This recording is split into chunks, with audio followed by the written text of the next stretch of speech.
Oh, hello there. Welcome to the Antisocial Podcast. I don't even know what episode this is because I'm recording them all out of whack at the moment. Heaps of stuff happening this time of year.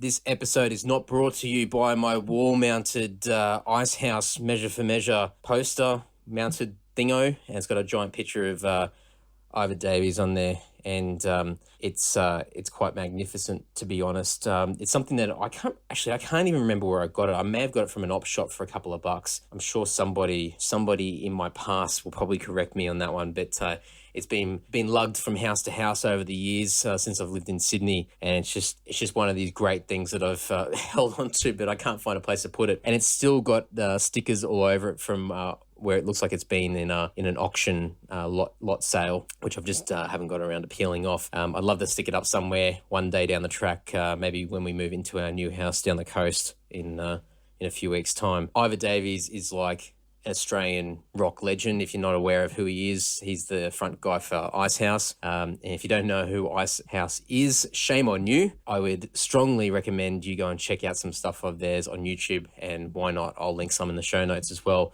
Might not be a cup of tea, especially if you're from the metal world, but stuff it. They're awesome. I would love to have Ivor Davies on the podcast. Maybe that could be a goal for 2016 to see if I can get him on at some point down the track. Might have to leave that one with me and see what strings I can pull along the way. It's always 6 degrees of separation, so you never know who I might be able to bump into along the way, and see what can happen. But an amazing picture of him. He's got this wicked curly mullet, wearing this big white, what looks to be a pirate shirt straight out of that Seinfeld episode from back in the 90s. And it's even down the bottom, it says what formats the album's coming out in, which is album and BASF chrome cassette. So there you go. I'll take a big photo of that and chuck it up on Facebook as well. And this episode's not brought to you by that wall-mounted picture of Ivor Davies from Ice House. As always, my thank you to you for listening and supporting. If you ever want to buy any merchandise from the Lord online store, use the code word Antisocial and get 10% off everything in the store. The store includes all Lord and Dungeon merchandise. There's t-shirts, CDs, patches, stubby holders, hip flasks, etc., etc. There's heaps of stuff on there. There's also other items, Lord Dungeon related stuff on there as well. And as things progress down the track, we'll keep adding heaps of new things on there and continue to add to the variety across the store. So we actually call it the Dominus online store, but it's easier just to call it the Lord online store for the time being until I guess we fix the branding up for that. But I think depending on where the podcast goes over the next 12 months, if we really get some great traction, I might put some podcast branded stuff on there as well, just to see how it goes in a small run. You never know. Might be a few of you out there that might be interested in something really lame-o like a mug, because every podcast seems to have their own mug, so why not? May as well jump on that wanky bandwagon.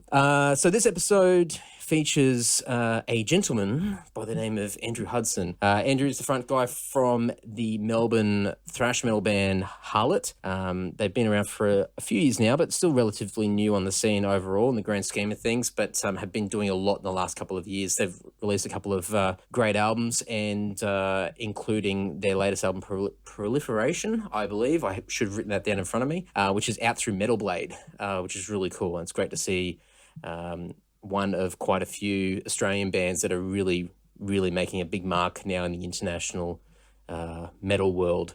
There's quite a few bands that there seems to be a real resurgence as far as Australian music's concerned internationally, which is really cool. So Andrew and the guys have just returned recently from Europe, where they did a however many date tour with a Canadian legendary thrash metal band, Annihilator. They pretty much went from one side of Europe to the other. I can't remember off the top of my head what he mentioned in the interview, but it was either like 30 to 40 shows. It was something ridiculous, and it sounds like they had a really good time. A lot of the conversations around the tour and whatnot, so the little ins and outs and things that Andrew observed and experienced with his time over there, and also just a little bit of background behind the label and what the band's been doing and what they're up to as well. A really cool interview. It's great to be able to talk to people that are doing great things as far as music's concerned, especially where a lot of people are a bit jaded and bitter about where the music scene is these days in comparison to what they were 5, 10, 15, 20 years ago. There's definitely plenty of opportunities out there for musicians. And I think if you continue to look outside the box, and in some cases, just keep doing what you do and just put a lot of effort and passion into what you create, there's plenty of great things out there. So anyway, enough rambling on. Hope you enjoy this one, and we'll speak soon. Hello. Hello. Hey, handsome. You said you're popular. You're probably more popular than ever now that you're a big international touring rock star. Yeah, well, it's easy to be more popular than ever when you weren't popular at all. You can only go up. Ground is the ceiling, you know? Yeah, we were on the bottom rung. And where are you sitting now? A rung. You're a rung up. Second rung. Yeah, we're one rung up. We're one rung up and like 50 grand in debt. It's amazing. Well, I'll get to that in a moment. I was going to say, how did Europe go? Yeah, it was all right. Awesome. It does okay. Care to elaborate a little bit on that one? Or I can flesh it out. I can flesh it out a bit. Yeah, don't look, you ask broad questions, you're going to get pretty broad answers. All right. Europe was a good time. I would rate it overall positively. Oh, that's good. That's good. Except for that big debt you got now, but I guess that comes with the territory. Yeah, pretty much. Would you believe the Aussie dollar is shithouse? Oh, yeah. Surprise to me. Far out. Mm. Yeah. We're going to head off to the US next year. I don't know what the euro was, but I think it's worse than the US dollar. I believe so. Oh. Yeah, because I had to pay off the other support bands for renting their gear in US dollars, and I gave them less in euros. So the euro is in fact stronger than the US dollar and the Aussie dollar, and the British pound smashes them all. So when someone buys a T-shirt for £20, you're like, "What the fuck are you doing? You could eat for like a week." That's like $300. Yeah, and then when you ask, Hungarian people 30,000 forints for a T-shirt, yeah, and they're like, I only make that a week, right? And like, I got bills to pay. You're not giving these away. Yeah, don't get your merch printed in rich countries. It's a bad idea. That's a pro tip for next time. Get some dodgy cheap shirts done in the Eastern Bloc. Metal Blade really fucked me over there. But obviously the debt that you got now's worth it. It's actually no debt because I was clever. I was clever in securing myself full-time work before I went. I just kind of accrued enough pay while I was on tour that I came home and all my debt was gone. So I kind of came back with $0 to my name, but I was completely fine with that. Oh, that's all right. It's better than most other bands. I just had Tessie blow out then, but most now there's a couple of Spanish people that have got photos of me and my signature. Oh, there you go. So there'll be lots of Andrew Hudsons in Europe accruing debt very soon. I've heard a lot of horror stories from other Aussie bands that have gone over and done the European tours and paid mega bucks, like just to get over there, and just basic living costs, let alone in some cases doing the whole pay to play scenario as well, and just be absolutely raped for the next 5 to 10 years afterwards because they can't do anything. They're just so far in debt. Yeah, that was one of my main concerns. It's like if we do this and it's successful and we come back and in 6 months' time they're like, "We want you to come over again. Here's how much it'll cost," and all of us going, "No, we have no dollars." So at least that option's there. And we were fortunate that there wasn't actually.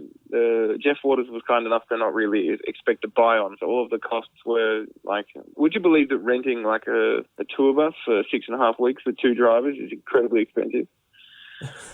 When you have to take like four separate ferries and like a trailer and go to 20 different countries. The petrol alone was fucking enormous. Oh, I can't even begin to imagine the cost of that. Yeah, it would be insane. So any expenses that you paid was more of a contribution towards the overall expenses of that touring party? It was all paid to the actual touring bus company. Okay. So basically, they're like, here's how much it'll cost you to get the bus and the petrol and the equipment and this, that, and the other for the entire time. So we paid it all to them, and then once we got there, it was all sorted. We didn't have to worry about whether or not we were going to be able to fill up or if we could afford to take the ferry. Like, everything was sorted. It was organization-wise, it was amazing. I was a lot happier just throwing money at a problem so that I didn't have to do anything rather than work anything else out myself. Absolutely, especially because I don't know if you've been to Europe before, but obviously for the band, it's the first time over there, so you kind of don't want to stuff around too much and just go over there and let other people,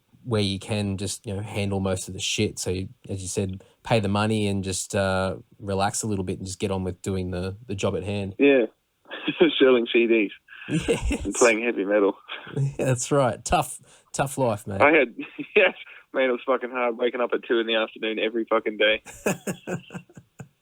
Sometimes they wouldn't even have bacon with my eggs. I was like, this is fucking bullshit. That's ridiculous. I would have just trashed the bus. Fuck this. We're off the tour. That bus smelled incredibly bad by the end of the tour. Oh, I can't even begin to imagine. There was like 11 guys living on it.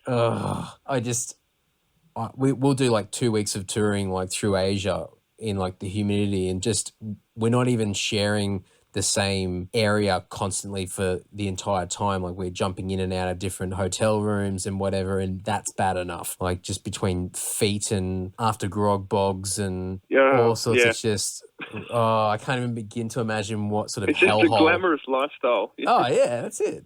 It's when people ask me, they're like, what was touring like? You know, sum it up in a sentence. I say it was honestly the best and worst time of my life. Like, I have never felt as ratty and seedy as I have on tour, but I've also just never had anywhere near the moments of elation that you have on stage playing to fucking, you know, nigh on 1,000 people that have never seen you before that are screaming for you. It's crazy. But yeah, it gets fucking dicey at moments. The hellhole of male quarters on a bus, a box of just infectious disease on wheels. Yeah, I managed to not get sick, which was amazing. Yeah, wow, far out. Also, do you just like designate one T-shirt to wear on stage every night when you're on tour? Yeah. I'll just keep wearing the same thing until it just gets too much. Yeah, I wore a sleeveless Creator Pleasure to Kill shirt, and by the end of the tour, it was white with dried salt from the sweat, and like stiff as card. Like when you took it off, it kind of stayed in the form of my torso for a while. How did you how did you store that between shows? It got that dirty that when I used to sweat on stage, it wouldn't like soak into the shirt. It would kind of run over it like there was a film over the shirt. A protective coating. It became impermeable to my own sweat because it was at 100% saturation.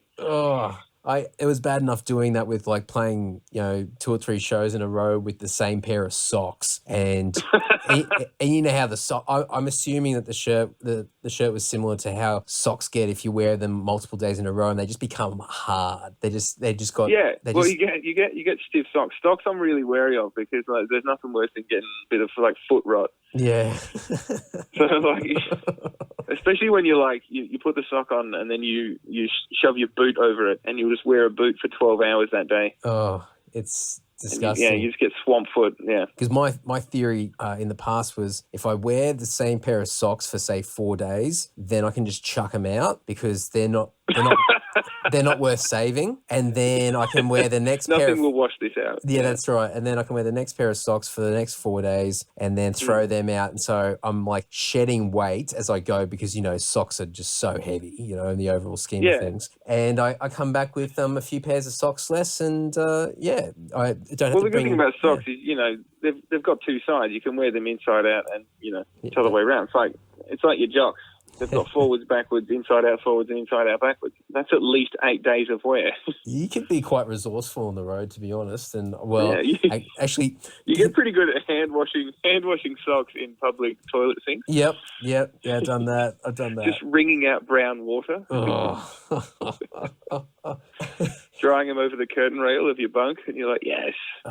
And then when you smell some of the people that you hang around with for extended periods of time, you know that there's plenty of other people out there that are just as resourceful as well. It's just it's incredible. We didn't change our bed sheets once for 6.5 weeks. Every time we got to the bed, we were our sweatiest and drunkest and like most disgusting, and they did not get changed once. I'm just thinking of the you just said then, like just being drunk, just the alcohol seeping out of your pores. Oh yeah, as your body. Well, it was fortunate because it kind of anything that started to grow got killed by the like ethanol sweat every night.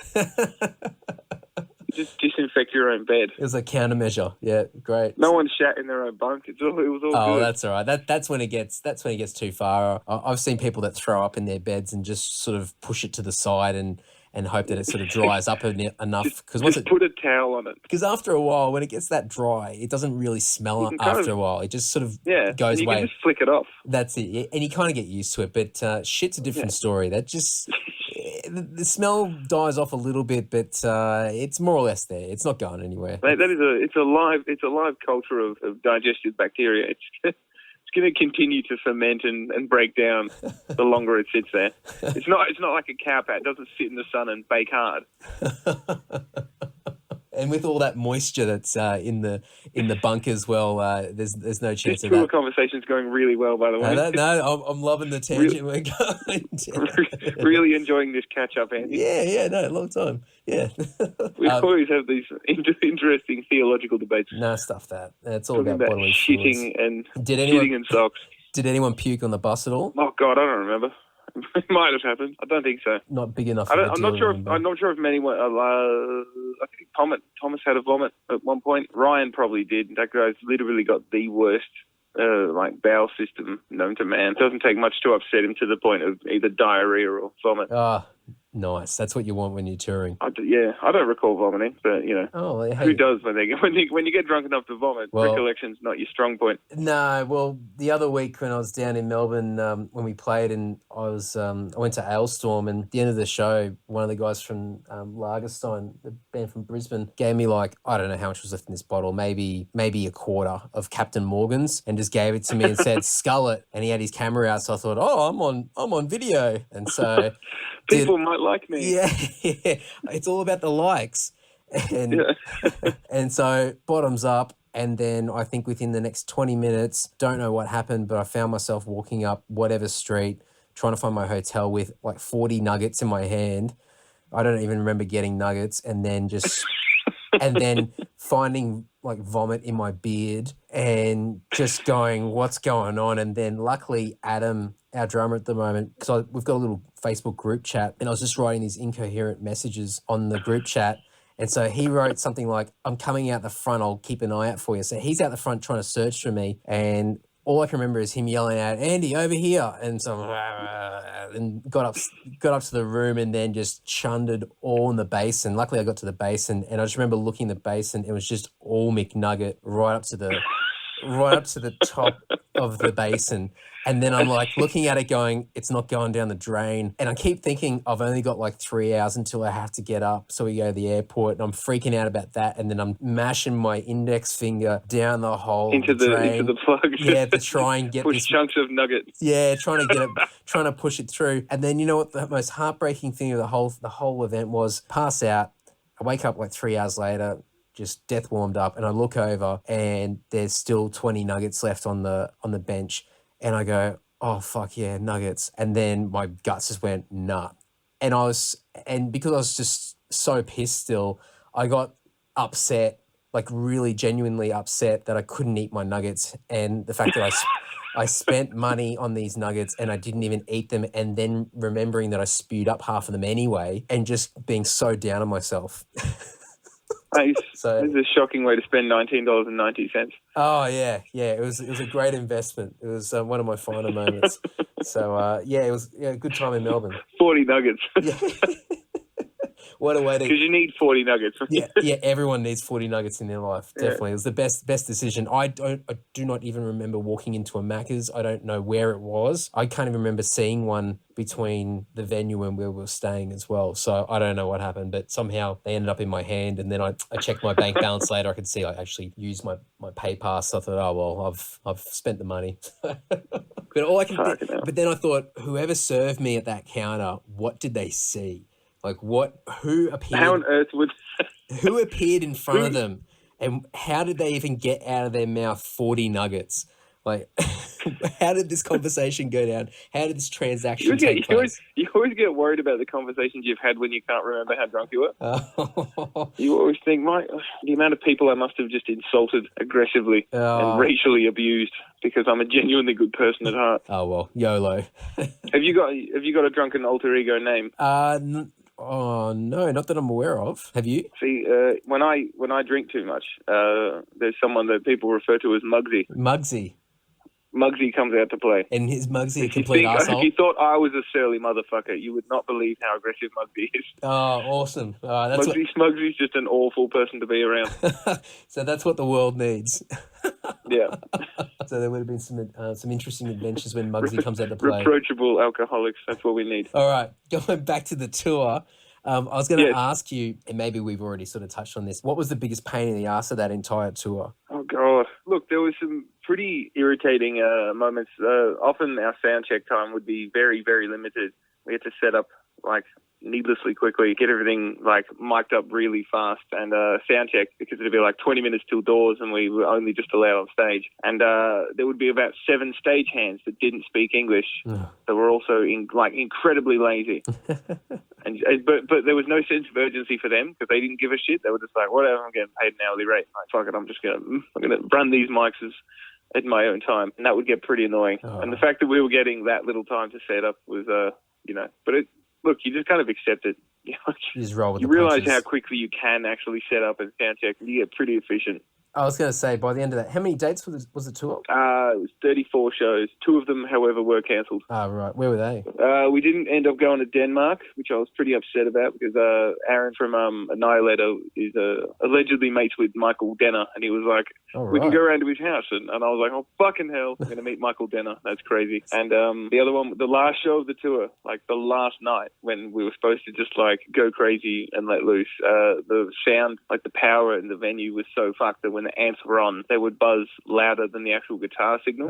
So we had to cancel the show. And where was that one? That was in Cologne. And we didn't cancel it. It didn't get cancelled until about half an hour after doors, where everyone was queued up waiting to get let in, being like, why aren't we let in yet? And then they had to send security out and be like, the show's off, go home. Wow, what an anticlimax. But lots of people didn't go home and just stood out the front of the venue drinking, and we just went out and drunk with all the people. Oh, fair enough. Oh, that's kind of... Because it wasn't our choice to cancel the show, so we weren't hiding. So That's right. We just went and got pissed with the locals. Oh, cool. And sold the last of our merch. Oh, nice. All right, there was a positive there. And best moment? Best moment? Yeah. As you can imagine, after like 6.5 weeks, everything kind of blends into one. Yeah. Like you don't really remember which country you were in when you played that really fucking awesome show where there was like a really hot chick in the front row that was just like screaming at you and at one point even called out your name and you're like, what is even happening right now? But there was some shows where the crowd response was so ridiculous. Like for a minute, there was like that little boy inside of me went, holy shit, Hudson, you can actually fucking do this. Nice. This could become a reality. And you really, you can't put a price on that feeling. Some of those... When you got like your little toy guitar for like Christmas present when you were 5 years old, one of those little electric ones where you press a button and it makes a noise. And as soon as you got it, you just put it on and like dance around the house for hours. Yeah. And your mum's like, fuck, what have I done? And then to 20 years later, be actually thinking that you could possibly do it, pretty crazy. You sort of had those moments while you were on stage or while you were over there? Yeah.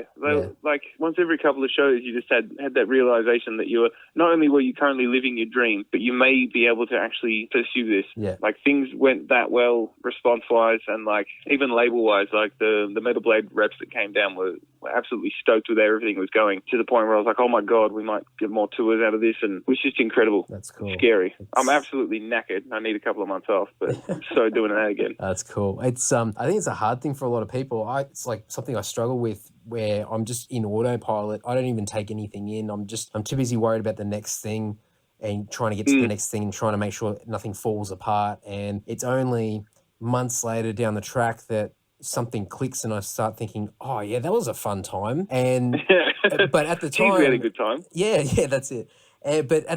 But in the moment, I really struggle to sort of have any sort of clarity and go, holy shit, like we're doing this or we're in this country or wherever we are. And it does happen every once in a while, but I struggle with it. I'm constantly stressing about the next thing or thinking about, what I need to do for the next thing. So it's cool to hear that you're able to, you've been able to have a few sort of moments like that. It's amazing what you put yourself through for those like 40 minutes on stage. Yeah. Like you break yourself and then you get up there and you just forget about everything and you just like live it. And then you get off stage and you pack it all up and then you do it all again the next day. That's right. So what was the dumbest thing that I worked out, which I really shouldn't have, is once we flew from Melbourne to Abu Dhabi, then Abu Dhabi to Frankfurt, we got to our little hotel room and I went, by the way, boys, we just spent more hours in transit than we're going to spend on stage for the next 6.5 weeks. that puts everything into perspective. Yeah. If we could just like line up all of our sets back to back, it would we'd still be a couple of hours short of the flight we just did. It's a funny thing because we think about that all the time now. Like we notice it more than ever. Like if we even just playing doing interstate shows, yeah, when you drive. Oh fuck! We're about to drive 20 hours to do a 40-minute show. That's it. In Wagga. Oh man.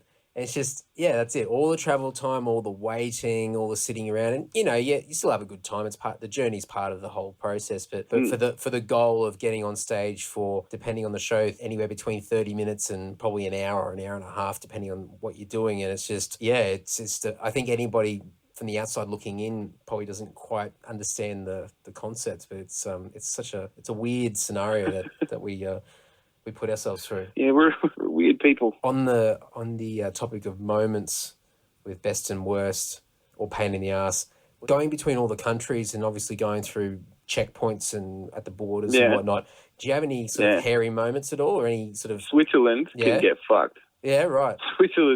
Switzerland, we were at the border both times for about 5 hours because they need to catalogue every single item of merch you've got, and they need to take a percentage of how much it's worth. And then when you get to the other border and you're leaving, they give you back whatever you haven't sold to make sure that you pay tax on whatever money you make selling merch in the country. Wow. Jeez.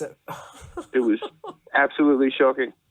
Every other border crossing we did, we were all asleep. Every time that the armed guards got on the bus to make sure that there was only 10 people sleeping in the bunks. Yeah. Because we only had 10 passports. People with MP5s would stroll up and down. We were all fast asleep. Wow. There was only one time when they woke us up to have a look at the people and the passport photos. But, they were perfectly pleasant. And that was in like Croatia or something. Yeah. Yeah.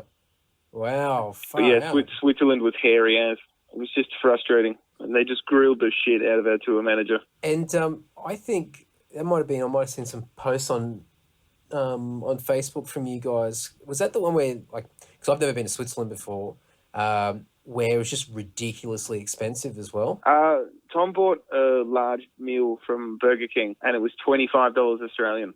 It was fucking Burger King. That's gourmet dining. There was, that was the downside to Switzerland, but the upside to having such economic power is the fact that they did not think before spending like 30 francs on a t-shirt. They would just, kids, like 18-year-old kids would come up with a 100-franc note and just be like, give me one of everything you're selling.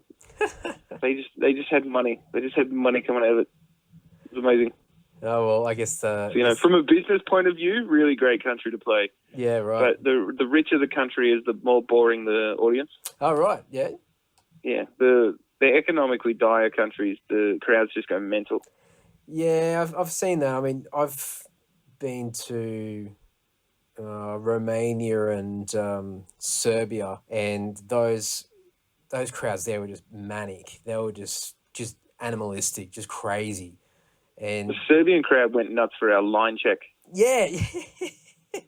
I remember putting Waters on stage before Dungeon got up to play. People are just like, yeah, just going mental. And I go, I'm not even fucking playing. I'm just putting the Waters on stage, and they were just going nuts. It was incredible. And they were hanging off it was like an outdoor, like in a car park thing, and they were hanging off the rooftops, and it was just absolutely insane. But no, I can agree with that. When we played, we would go from there and then, play somewhere like in Munich in Germany and just be just people standing there like a Melbourne crowd with their arms folded. And... Hey, you leave my beautiful city alone.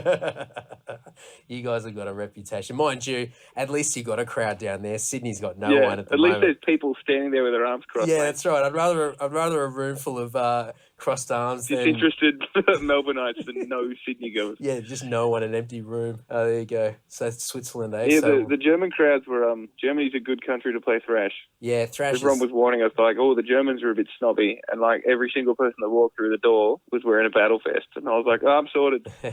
I've got this. These are my people. They're they definitely know their stuff. They're enthusiasts when it comes to especially thrash and traditional metal, like your old school heavy metal stuff. Like that's shit like Manowar. That stuff's just crazy there. And even in those Eastern Eastern European countries. That stuff's just, it's a religion. Just insane, absolutely insane.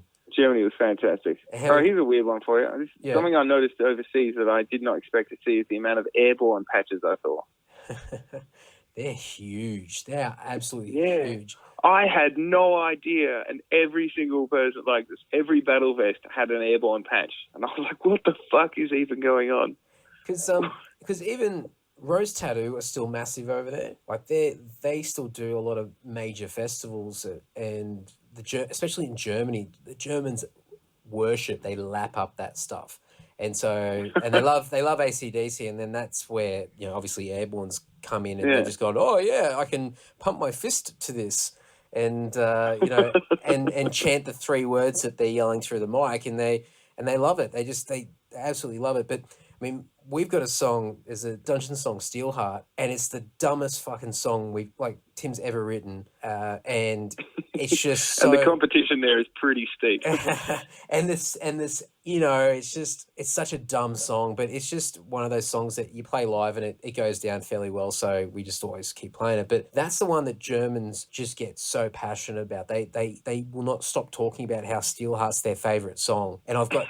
And then I just look at the other songs or the other bands that they love over there, and I go, oh well, that probably makes sense. I think it's just because everything falls into place. Yeah, I think it's got the whole Steelheart word and then the whole whoa stuff in there, and I think they love that and throwing their fists up in the air. So I don't know. Maybe every time I miss you guys live, I'm devastated that I missed out on seeing Tirano del Mar again. Oh, right. Oh, well. That is the reason I live that song.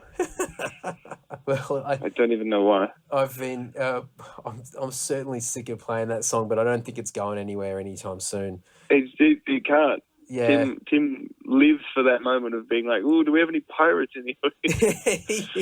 He loves that stage banter. He's got that down to a fine art.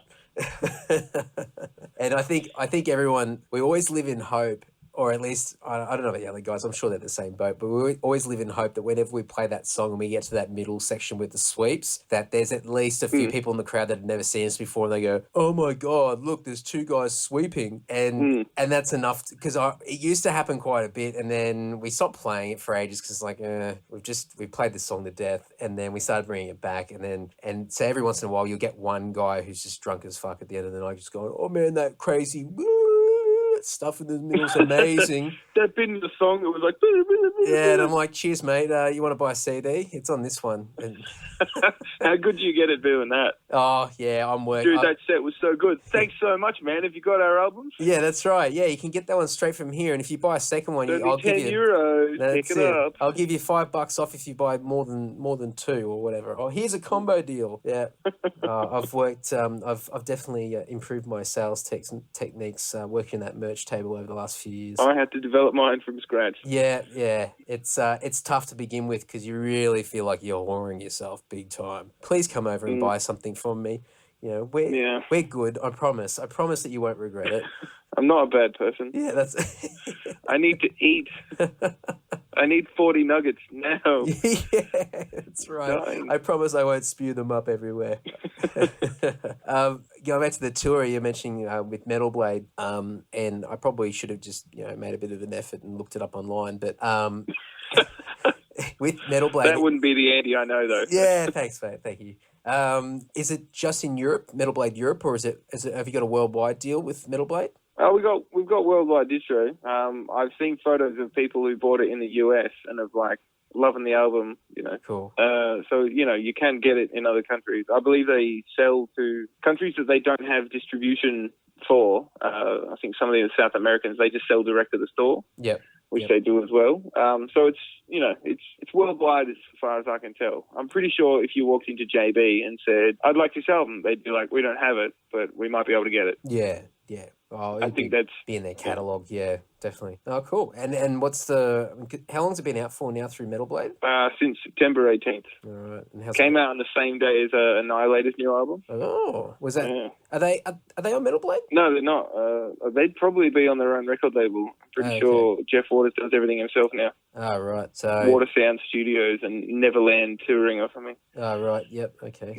Neverland Records. Like the puns. There you go. Nice links back. That man likes to be in control. Oh, Look, I won't press you for too many details, but he seems to be a cool guy. Like, just from what I've got like an Annihilator DVD. It's like this gigantic history of the band and everything. And he seems to be a really cool guy, but he definitely, I mean, it's his band, of course. I mean, he's been there since day dot, and definitely the man behind it all. But is he a cool guy? He is. He's a bit, you keep your distance at the start because you don't want to piss off, Jeff Waters, because you're like, fucking stay out of his way, let him do his rock star things. And then I'll never forget, it was after one show and we were outside the buses just talking, and he was standing there listening to a conversation we were having, and he walked over to me and then turned side on and then farted on me.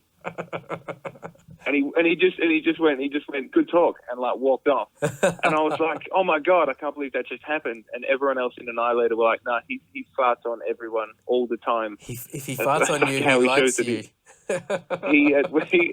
He for a lot of the tour had a ladle hanging on his lanyard as well. So he had his artist pass and a ladle. Oh, right. And apparently he used to detach the ladle, fart into it, and then like waft it into people's faces. The guy's obsessed with fart humor. But yeah, he is a lot of fun. Good sense of humor. Wow. Yeah, we had some pretty amusing moments. That's cool. I like that as an introduction. It's just like, welcome to the tour. Fart on you. Yeah, awesome. Fart on me. Why not? Like, thanks, Jeff. It's something different. Everyone usually just goes and I'm shakes never their washing hand. these pants again. Yeah, I bet you try to get your nose right down there just to inhale it. Just get that sweet late 80s thrash. I just wanted to know what chicken and corn smelled like out the other day. So just pure coincidence that that both albums got released the same day. Yeah, that was not intentional. Pretty But cool. yeah, they just came out at the same time, and so yeah, we had shitloads of press from Metal Blade, which is always helpful. Yep. And Metal Blade were extremely helpful on tour. Incredibly nice people. When you like start dealing with bigger labels, and you're like, these guys are going to be bastards. They're going to be so fucking rude to us, and they're not going to give a shit. And they were just like nothing but insanely pleasant. That's cool. That's the night that like 4 of them came to a show, and one of them just ended up buying me like shitloads of craft beers from this like fancy bar, and then we just like talked. Oh God, I don't even recall. Awesome dudes. Just awesome guys. That's refreshing to hear, because you don't hear much of that anymore. I mean, we've had so many dramas with labels over the years, and people just promising stuff. Even the labels where we've had a relatively good experience with, and then we get over to whatever country, like we've had some of the best times and some of the worst times in Japan, and just where you think you've got a great relationship, and then suddenly they just disappear and they don't show up to any of your shows. You find out that they've done no promo, and you just go, what the fuck? And then you find out that it just becomes a bit more common than what it used to be, and a lot of other bands are experiencing it as well. So that's really cool, especially for a label like Metal Blade, where you could very easily be classed as, well, we've got you on the roster, you're filling out a spot, and you're there as far as a quota of a number of bands that we've got to sign each year or whatever it might be, and they go through the motions. So I mean, the fact that you've got guys coming out and interacting and helping with some promo and everything, I think that's fucking huge. That's awesome. Yeah, the main guy from Germany, Andreas, came to the Second Mass show, and just a really awesome dude, but That's also awesome. Like super matter of fact. So you're having a chat with him, and he's like, "Yeah, man, we're really happy with everything going. We're making good amount of sales. A lot of the countries are reordering stock, which means things are going well." And I was like, "That's awesome, man. I really hope it keeps selling, and I hope it goes really well for you guys." And he goes, "Yeah, I hope it goes well too. Otherwise, we're just going to drop you." Is he German? Yeah. Yeah. Yep. Yeah. He was so German. Yeah, there's no tact or sarcasm or anything like that. It's yeah. Oh man, yeah, I've experienced similar situations like that as well. But that's cool though. It's good that it's early days for you guys, but it sounds like you've really sort of hit your stride, and you're getting some good response. And do you have any idea of how it's going overall, or it's just more of a feel that you guys are getting from the label more so than anything else? We've got I asked what's his name? Bart. His name isn't Bart, but he goes by Bart. I asked him how sales were going, and he's like, I don't have exact figures, but fingers. Yeah. He didn't have exact figures for me, but he had rough numbers. Yeah. And I was like, oh, that surprised me. He's like, yeah, it's going pretty well. And then when Andreas came on later in the month, I spoke to him about it. He's like, yeah, we're all pretty stoked with how it's actually going. That's cool. And I was like, well, our contract is like, renewed for album 3. How do you feel about that? And he's like, at the moment, I see no issue why we would work on you, like with you on another album. And I made him shake my hand on a third album. So, and now I've told you about it. So that's a verbal, it's a verbal contract of a shake hand. Yeah, sounds good. So yeah, I think it's going a lot better than I ever thought anything I ever did would. Yeah, no, that's cool. It's awesome. It's something that I don't know. Actually, are you able to explain how you guys even managed to nab it? Well, they emailed us. Really? Yeah. Wow. See, everything about this is just, I mean, look, maybe I just don't. Nothing about your story makes sense. Maybe I just don't associate with successful people anymore. I've got no idea, but I just don't hear these sort of stories happening anymore whatsoever, where, bands are getting just great support and opportunities from labels, and especially labels that are fairly established and doing well. I mean, you guys have been around for a little bit locally in Melbourne, but there's no issue with. We haven't done stuff all overseas. Yeah, that's it. Like, there's no. I mean, you guys, your product and your music and production's amazing. Obviously, they reckon the gamble's going to pay off at some point. Oh, it's amazing. It's so cool. It's fantastic. When we were finishing off the second album, we sent it to our Italian guy who put us in touch with Punishment 18, and he had to listen to the album, and he's like, "Look, this is really good, but I don't think we're going to be able to help you on this." And I was like, got it. I really wanted distro again. And he goes, oh, I might know someone though, so give us a moment. And about 2 weeks later, he goes, so Metal Blade are interested. They're probably going to email you. And there was like, the freak out moment. And then you're like, just checking your email every 5 minutes, just refreshing it until you get it. And then, the guy emails me, he introduced himself. He's like, we've had a listen to the album. We'd like to offer you a deal. And I was like, send me anything. I'll fucking sign it. Like, I will not read this. And it just kind of went from there. Yeah. And when we actually went to Italy, our mate Luke Bozio, the guy who hooked us up, came over and he told us how it actually happened. He's been friends with Andreas from Metal Blade for a very long time, and said, here's this band I've worked with. They're really cool dudes and they write some nice thrash metal. He sent them one song, and Andreas emailed back and goes, have you got anything else? So he sent him another song, and then he emailed back, what's their email? And it just kind of happened from there. That's cool. That's we got a contract, and then we signed it, and now we're friends. Now you're rock stars. Living it up. Now I'm all legit and shit. Yeah, that's it. I'm gonna have to file tax forms. Yeah, that's right, mate. That's right.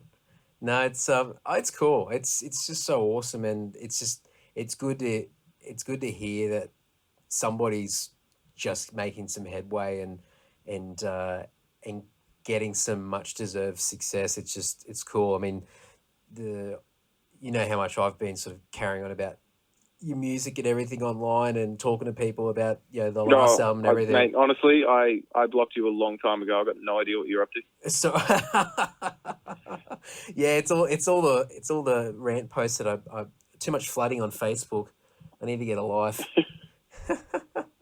But just so much negativity, man. I know. I'm such an asshole. I need to take something for that. There was a bit of an Australian.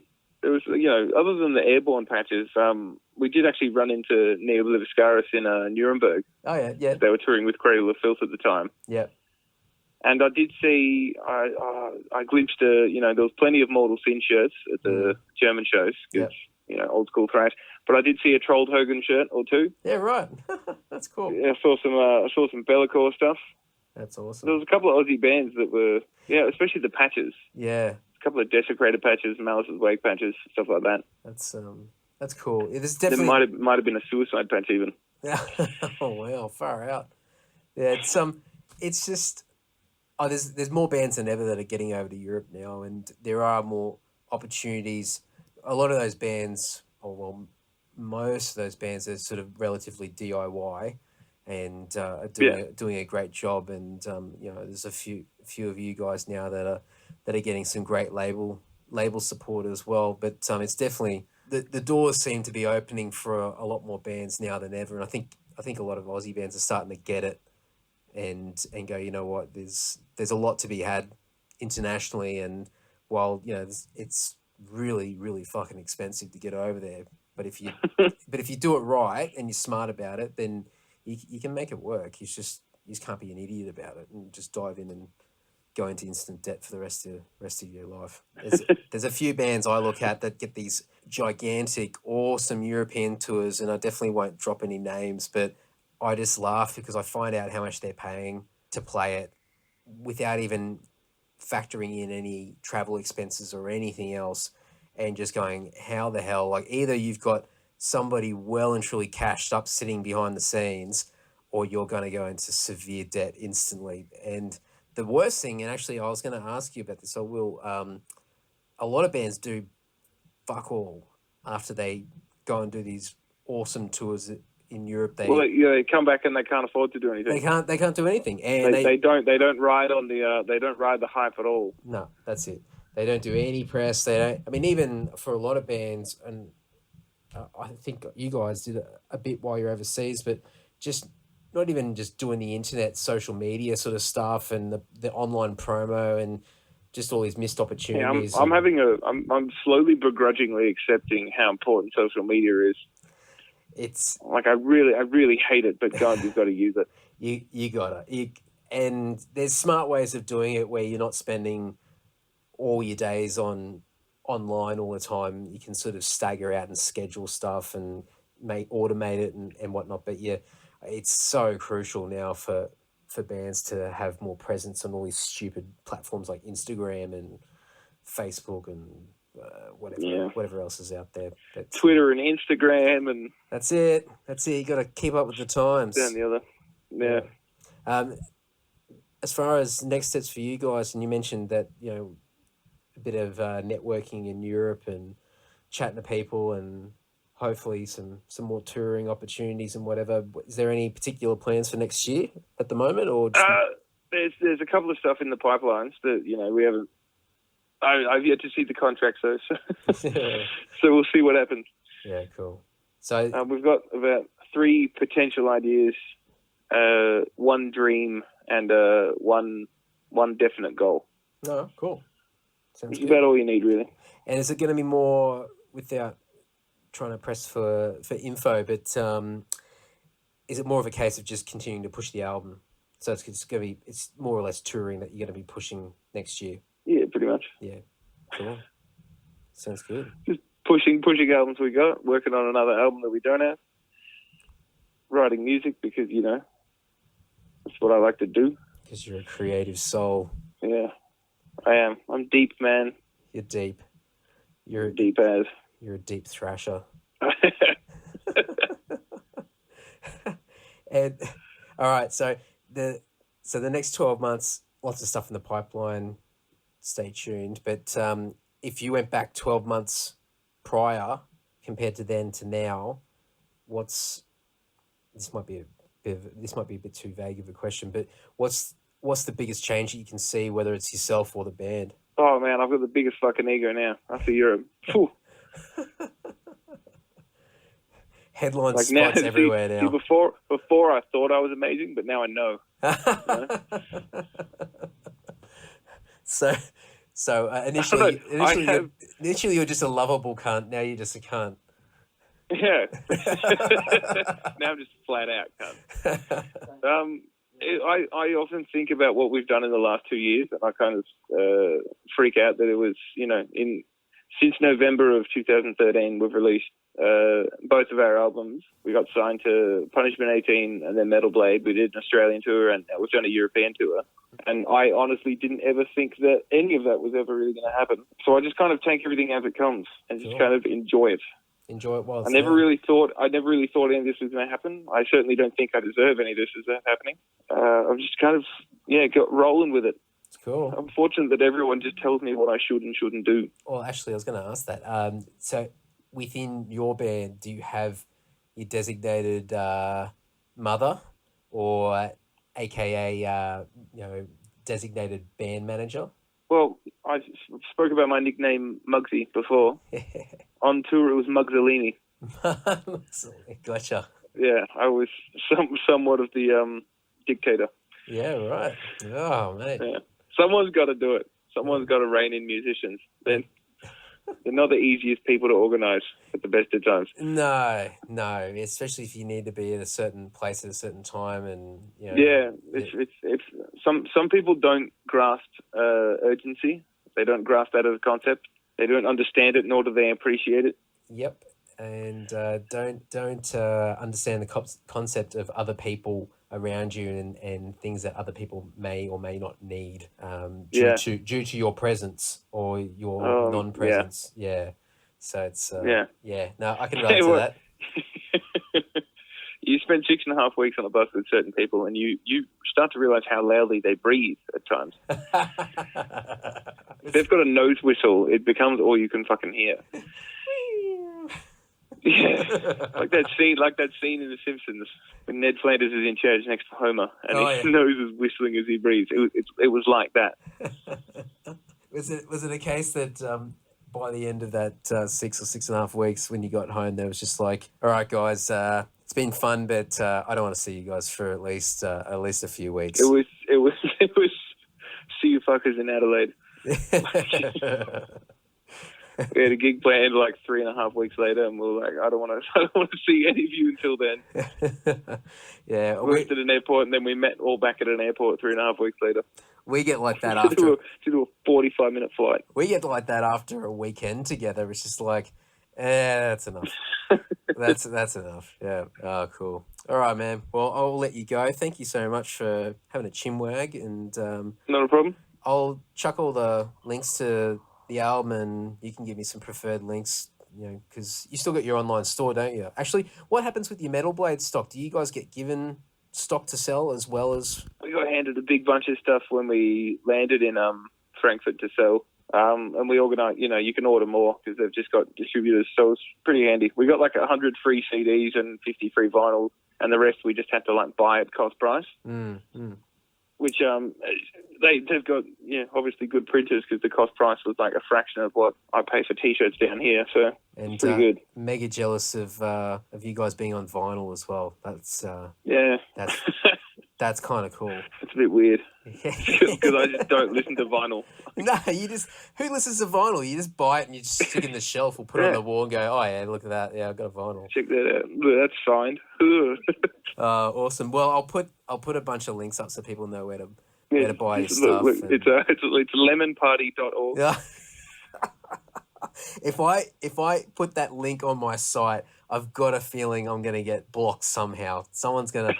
Actually, do you know what? If you type lemonparty.org into Facebook chat, Facebook blocks that link straight away. It comes up with like a little error message saying this link is restricted, you cannot post this, or something like that. Because I tried to trick someone with that link a while back, and it just backfired on me straight away. I was like, oh well. So then I had to send a text message to them. Then you had to send them meat bin instead. Yeah.